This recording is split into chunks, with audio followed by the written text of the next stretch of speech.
मुझे कल स्कूल नहीं जाना। पुस्तक मेले में मैं क्या करूँगा? मैं नहीं जाऊँगा। चिंटू ने स्कूल से आते ही अपनी मम्मी के आगे शोर मचाना शुरू कर दिया। चिंटू अभी 10 साल का था और चौथी क्लास में पढ़ता था।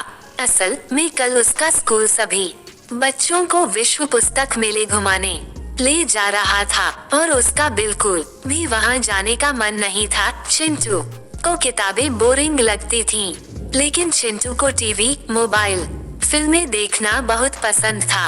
अरे किताबें तो बहुत मजेदार होती हैं, कितना ज्ञान है उनमें। चिंटू की मम्मी ने उसके कपड़े बदलने में मदद करते हुए कहा, पर चिंटू को तो किताबों से बोरियत होती थी। अच्छा रमा आंटी डॉक्टर कैसे बनी? मम्मी ने हाथ मुंह धोकर आए चिंटू को टी-शर्ट देते हुए पूछा। टीवी देखकर चिंटू ने बेमन से कहा। चिंटू की मम्मी बहुत तेज हंसी, क्योंकि यह भी सच है कि डॉक्टर रमा के घर कभी जाओ तो सब टीवी देखते हुए ही मिलते थे। खाना खाने के बाद चिंटू होमवर्क करने बैठा। उसकी मम्मी बोली, अच्छा चिंटू तुम्हें पता है कि 3.5 घंटे से अधिक टीवी या मोबाइल या कंप्यूटर पर कोई कार्यक्रम या फिल्म देखने से क्या होता है? मनोरंजन। चिंटू ने बिना अपनी मम्मी की ओर देखते हुए कहा। मम्मी को हंसी आ गई। वह बोली, एक साइंटिफिक रिसर्च से पता चला है कि जो लोग 3.5 घंटे से अधिक टीवी देखते हैं, उनकी वर्बल मेमोरी यानी मौखिक स्मृति में तेजी से कमी आ जाती है। होमवर्क खत्म करते हुए चिंटू अब यह वर्बल मेमोरी क्या बोला? जैसे मैं तुम्हें कहानी सुनाती हूँ या कोई किस्सा सुनाती हूँ, वह सब तुम्हारी स्मृति में, याददाश्त में मौखिक रूप से रहता है। चिंटू की मम्मी ने समझाया। अच्छा तो किताबें पढ़ने से क्या होता है?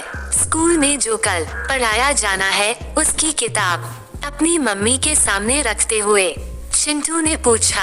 अरे किताबें तो सच में हमारी दोस्त हैं। लगातार हुए अध्ययनों ने यह साबित किया है कि ये हमारी सेहत के लिए बहुत अच्छी हैं। मम्मी ने चिंटू की किताब पर जो पाठ अगले दिन पढ़ाया जाना है उस पर उंगली रखते हुए कहा। चिंटू की मम्मी ने उसकी आदत डाल दी थी कि होमवर्क करने के बाद जो आज पढ़ा है उसे देख लेना और जो अगले दिन पढ़ाया जाना है उसे एक बार पढ़ लेना।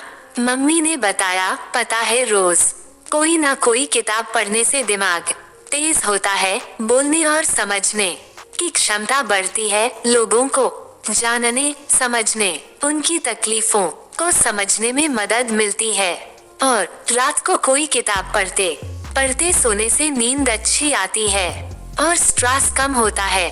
मम्मी आप ये सब बताकर मुझे कितनी कहानियाँ रात को सुना चुकी हो? बीच में टोकते हुए चिंटू बोला। अच्छा तुम्हें पता है किताबें पढ़ने से ब्लड प्रेशर और दिल की धड़कन भी कम होती है और उम्र भी बढ़ती है। चिंटू की मम्मी ने थोड़ा जोर से कहा। मम्मी किताबें देखकर मेरा तो बीपी बढ़ जाता है। चिंटू ने शैतानी से कहा।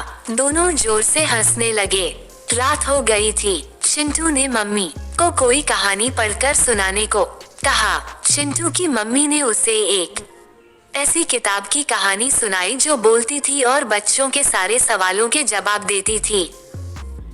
बोलती किताब बच्चों को हर जानकारी देने के साथ बच्चों के मन में नए नए विचार और सवाल भी डाल रही थी।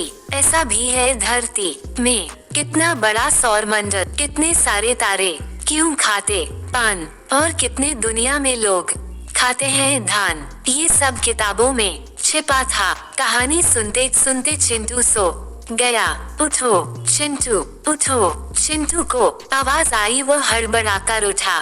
उसने देखा उसकी मम्मी तो गहरी सोई है। फिर किसने आवाज दी?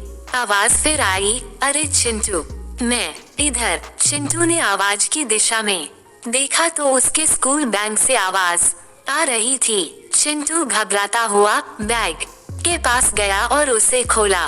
स्कूल बैग में से झट से हिंदी, अंग्रेजी, साइंस, गणित, इतिहास आदि किताबें निकलकर बाहर आई और अंगड़ाई लेने लगी। तुम सब बोलती हो? चिंटू ने कुछ अचरज से पूछा। लो चिंटू, तुम्हें ये पता ही नहीं। जब तुम हमें पढ़ते हो कभी गौर करना कि तुम्हारे मन में एक अजन आवाज सुनाई देती है तो तुम्हें कहानी की तरह हर बताती रहती है। वो आवाज हमारी ही तो है।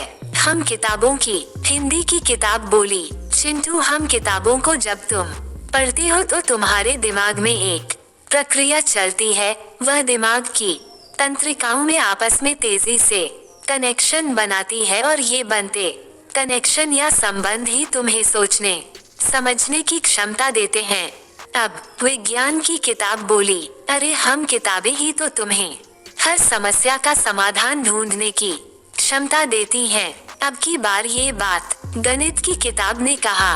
एक बात बताऊं चिंटू, ये तनाव, बीपी, उलझने हमसे दूर जाने का ही परिणाम है। हमें तो सब कुछ है, बस हमसे दोस्ती कर लो, फिर कोई समस्या ही नहीं रह जाएगी। अंग्रेजी की किताब चिंटू के पास आकर बोली, वैसे जिसने भी हमसे दोस्ती की उसने हर रूप में सफलता पाई है, चाहे आइंस्टाइन हो या टॉल्स्टॉय। इतिहास की पुस्तक मुस्कुराते हुए बोली, पता है चिंटू की रोज कम से कम एक पेज लिखने और कुछ पढ़ने से रचनात्मकता बढ़ती है, हमारी सृजन क्षमता बढ़ती है। अंग्रेजी की किताब ने चिंटू को समझाते हुए कहा। चिंटू सब किताबों की बातें सुनता जा रहा था। उसे लग रहा था कि सब कुछ तो इन्हीं किताबों के पास है, फिर इनसे दूरी कैसी। ये सोचते सोचते कब चिंटू की आंख लग गई उसे पता ही नहीं चला। बाथरूम में खटपट सुनकर चिंटू की मम्मी की आंख खुली। अचानक से बाथरूम से नहा धोकर बिल्कुल तैयार चिंटू बाहर निकला। इतनी सुबह कहाँ चले चिंटू की मम्मी ने हैरानी से पूछा।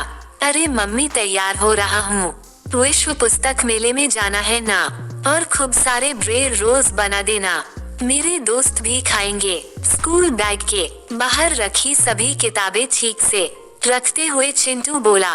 मम्मी मुस्कुराए और बच्चों के लिए खाना बनाने लगी। चिंटू की स्कूल बस आ गई और चिंटू ने मम्मी को गले लगाते हुए कहा, शुक्रिया मम्मी। किस बात का चिंटू? ब्रेड रोल्स के लिए। चिंटू की मम्मी ने हंसते हुए पूछा। नहीं, मेरी सबसे अच्छी दोस्त किताबों से मुझे मिलवाने के लिए। चिंटू ने स्कूल बस की ओर भागते हुए कहा। चिंटू की मम्मी हाथ हिलाते हुए मुस्कुरा भी रही थी। यह संतुष्टि की मुस्कान थी क्योंकि चिंटू को सच्चा दोस्त मिल चुका था। किताबें। पूरी कहानी सुनने के लिए आपका बहुत बहुत धन्यवाद। इसी तरह हमारे साथ जुड़े रहने के लिए हमारे YouTube चैनल को सब्सक्राइब, लाइक और शेयर करें। कमेंट बॉक्स में अपने सुझाव जरूर दें। धन्यवाद।